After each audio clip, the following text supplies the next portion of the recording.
Assalamualaikum warahmatullahi wabarakatuh. Saya Nemat Edrian Saharahap, calon guru penggerak angkatan 10 yang berasal dari Kota Medan. Pada kesempatan kali ini saya akan memaparkan aksi nyata yang terdapat pada modul 2.1, yaitu tentang pembelajaran berdiferensiasi. Selama ini sebagian besar guru dalam melaksanakan proses pembelajaran hanya menuntaskan kompetensi yang ada dalam kurikulum saja, tanpa begitu mempertimbangkan gaya belajar anak, karakteristik anak, dan kebutuhan anak dalam proses pembelajaran, sehingga proses pembelajaran yang dilakukan tidak sesuai dengan kebutuhan anak, gaya belajar anak, dan kesiapan anak. Akhirnya, pembelajaran yang dilakukan tidak benar-benar bermakna dan tidak berpusat pada peserta didik. Pada kesempatan kali ini, saya awali kegiatan dengan berdoa, melakukan presensi, menanyakan kondisi peserta didik, memberikan pertanyaan permantik, dan menyampaikan tujuan pembelajaran. Pembelajaran berdiferensiasi saya awali dengan asesmen diagnostik untuk mengetahui kemampuan awal peserta didik, pengalaman belajar, kesiapan belajar, dan gaya belajar peserta didik. Asesmen diagnostik terbagi menjadi dua, yaitu asesmen diagnostik kognitif dan asesmen diagnostik non-kognitif, di mana asesmen diagnostik kognitif berisi tentang pertanyaan pengetahuan tentang gerak dasar atau teknik dasar apa saja yang digunakan agar dapat bermain bola basket dengan baik.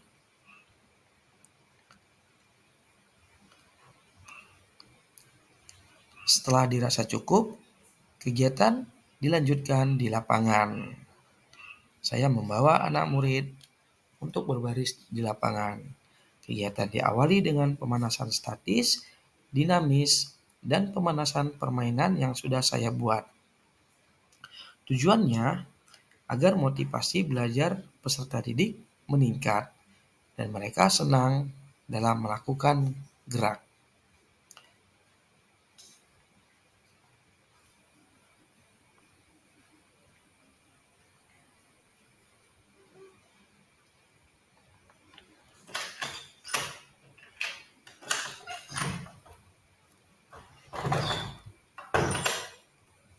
Untuk asesmen diagnostik non-kognitif, saya melakukan kegiatan praktik terkait dengan materi yang diajarkan, yaitu teknik mengoper, menangkap, dan menggiring, dengan menggunakan pola kucing-kucingan. Kegiatan ini dilakukan dengan harapan mereka tidak merasa sedang diuji kemampuannya, sehingga mereka benar-benar melakukan sesuai dengan kemampuannya masing-masing.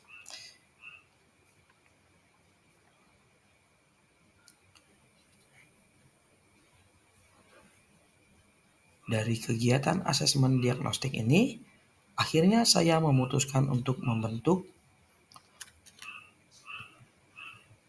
atau membagi peserta didik menjadi 3 kelompok, yaitu kelompok 1 diisi oleh kelompok yang belum paham, kelompok 2 paham sebagian, dan kelompok 3 paham utuh. Di kelompok 1 atau di kelompok belum paham, peserta didik mempraktikkan gerakan dribbling memutar di tempat, lalu melakukan lempar tangkap berpasangan. Gerakan ini dilakukan secara berulang-ulang.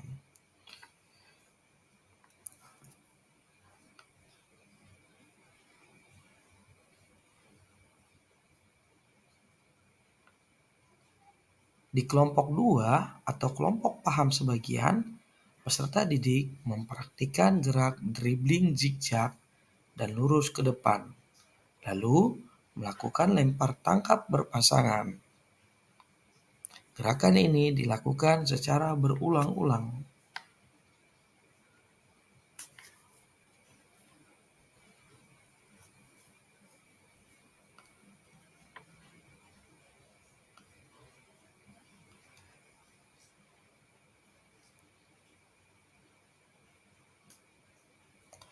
Sedangkan di kelompok 3 atau kelompok yang paham utuh, peserta didik mempraktikkan permainan yang sesungguhnya, tetapi dengan peraturan yang dimodifikasi.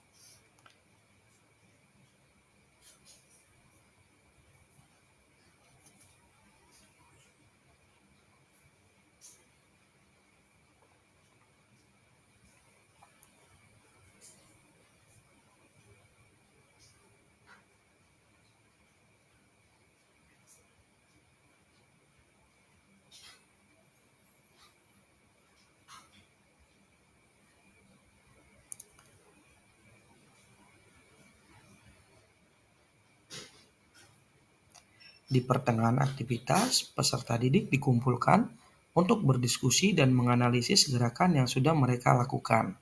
Kemudian peserta didik diberi kesempatan untuk mempresentasikan hasil analisisnya. Setelah diskusi, peserta didik kembali melakukan aktivitas yang sama dengan harapan terjadi perbaikan gerak pada peserta didik.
Di akhir kegiatan, saya melakukan refleksi dengan cara tanya jawab kepada peserta didik.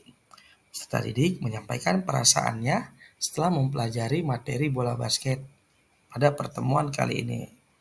Dilanjutkan dengan melakukan gerakan pendinginan yang dipimpin oleh siswa, lalu ditutup dengan berdoa. Kemudian siswa kembali ke kelas masing-masing.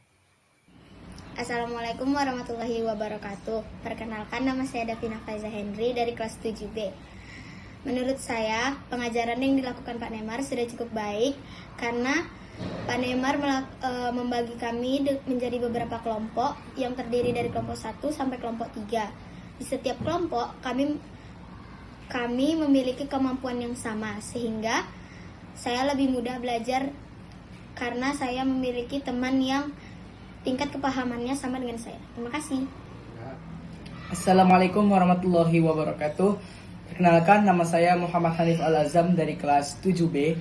Menurut saya, pembelajaran Penjas bersama Pak Nemar sangatlah menyenangkan karena pembelajaran Penjas yang dilakukan oleh Pak Nemar lebih berpusat kepada murid-murid. Jadi kami para murid bebas memberikan pendapat dan bebas berekspresi. Sekian, terima kasih. Wassalamualaikum warahmatullahi wabarakatuh. Assalamualaikum warahmatullahi wabarakatuh. Pembelajaran berdiferensiasi yang sudah dilakukan oleh Pak Nemar sudah sangat baik sehingga dapat memotivasi dan menginspirasi rekan-rekan guru yang lain. Harapannya Pak Nemar dapat terus berkembang dan memunculkan ide-ide praktik baik lainnya. Terima kasih. Wassalamualaikum warahmatullahi wabarakatuh.